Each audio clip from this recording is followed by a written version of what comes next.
সেদিন এক ছেলে আমারে বলছে কাঁদতে কাঁদতে, আমি অবাক, আসমান থেকে যেন পড়ছি। সে বলতেছে, হুজুর আমার বয়স এখন 28 বছর, আমার বয়স যখন 12 বছর তখন আমি নিজ কানে শুনছি আমার আব্বা মা ঝগড়া করতে গিয়ে আমার বাবা আমার মারে 3 তালাক দিছে, কিন্তু হুজুর আমি নিজ কানে শুনছি, অথচ ওনারা একভাবে সংসার করতেছে এখনো। আমি কি করতাম হুজুর আমি বুঝি না। সব বুঝেন নাই? ওই ছেলে বলতে, হুজুর আমার এখন দিনের বুঝ আসছে, আমি এখন কি করবো হুজুর, আমি কিছুই বুঝতেছি না, আমি তো নিজ কানে শুনছি।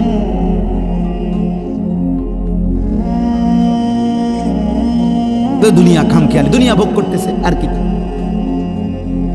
দুনিয়া আখেরাত দিয়া করবো কি?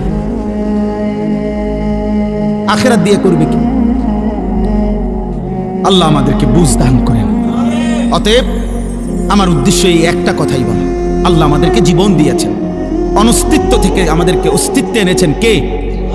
আল্লাহ আমাদেরকে হায়াত দিয়েছেন আব্বা। সেই মালিক বলছেন, লিয়াবলুয়াকুম আইয়ুকুম আহসানু আমালা। কেন দিলাম হায়াত?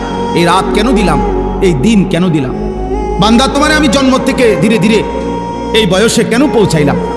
আমি আল্লাহ তাআলা তোমাকে শিশু, কিশোর, যুবক, বৃদ্ধ এই বয়সগুলো কেন দিলাম? এই হায়াত কেন দিলাম?